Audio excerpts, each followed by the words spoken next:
Olá pessoal, tudo bem? Hoje eu vou falar sobre as dúvidas que o outro vídeo anterior gerou. Falei muito sobre enzimas digestivas, todo mundo está me perguntando, todo mundo está querendo saber, então nós vamos conversar um pouquinho sobre isso, tá? Então o que a gente tem que saber de enzimas digestivas? As enzimas digestivas são essenciais para a absorção do que a gente come, tá? Nem tudo que a gente come é absorvido. Tudo depende da quantidade de enzimas digestivas que o nosso corpo produz. Para quê? Para aproveitar os alimentos que a gente come. Entenderam?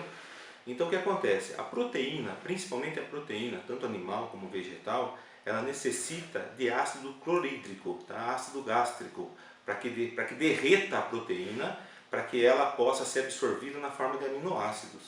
Tá? O que eu falei no vídeo anterior, que acima dos 30, 40 anos de idade, as pessoas começam a perder já essa capacidade, a quantidade de ácido que o estômago produz cai drasticamente, tá?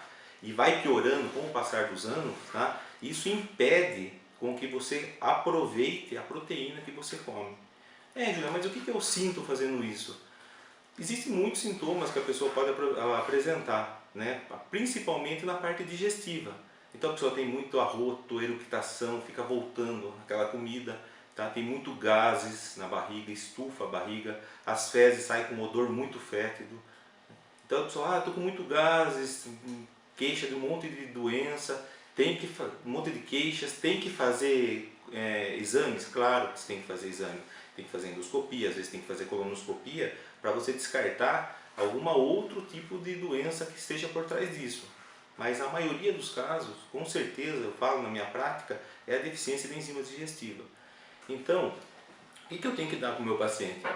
Muitos pacientes eu dou cloridrato de betaína, que é um ácido, ou os médicos antigos davam ácido clorídrico mesmo para os pacientes tomarem. Com isso, você consegue fazer o quê? Quebrar a proteína em aminoácidos para que ela seja absorvida pelo nosso corpo, seja aproveitada. Porque o que acontece é o seguinte, a gente tem reserva de glicose, nós temos reserva de carboidrato, temos reserva de gordura que vai gerar energia, mas nós não temos reserva de proteína no nosso corpo. Tá? Se você pegar, não aproveitar a proteína que você come, você vai ficar doente, não tem jeito. Tá? Então, por exemplo, vamos dar um exemplo. Todas as proteínas do nosso corpo, que formam a estrutura do nosso corpo, cabelo, unha, sistema de defesa, com anticorpos, parte celular, parte de sangue, tudo depende de aminoácidos de proteína no nosso corpo. Parte óssea, parte do tutano do osso é proteína. Né? Se você não absorve a proteína que você comeu, se você não consegue dissolver ela em aminoácidos, você vai ficar doente, não tem jeito. Então, por exemplo, a pessoa está com depressão, a pessoa está tomando antidepressivo para aumentar a serotonina para ficar feliz. A serotonina vem do triptofano. O triptofano é um aminoácido essencial que vem da proteína que a gente come. Assim mesmo acontece com as pessoas que têm muita ansiedade, que fazem uso de medicamentos para aumentar a dopamina. Tá? A dopamina vem da fenilalanina. A fenilalanina é um aminoácido essencial que vem do que a gente come. Então tem muitas doenças, tá? Que a base da doença é a alimentação. Tá? Então o que eu recomendo para os pacientes?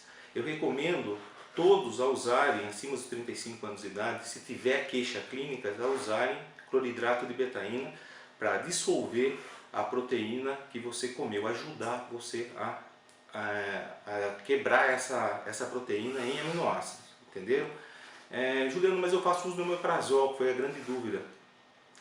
O omeprazol, tá? Ele diminui o pH do estômago, ele aumenta o pH do estômago, né?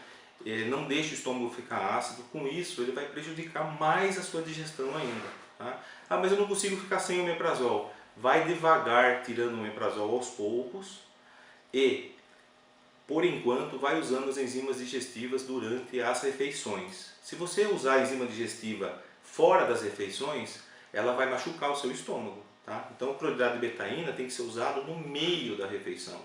Tá? Tem perigo usar cloridrato de betaína assim por conta própria? Claro que tem. Tem que ter um médico, alguém para te indicar e te acompanhar. Por quê? A dose ideal para uma pessoa pode ser uma dose ruim para outra. Então uma pessoa que toma uma dose pequena faz efeito, em outras essa dose pequena não faz efeito, às vezes uma dose maior para um é bom para um e é ruim para outro.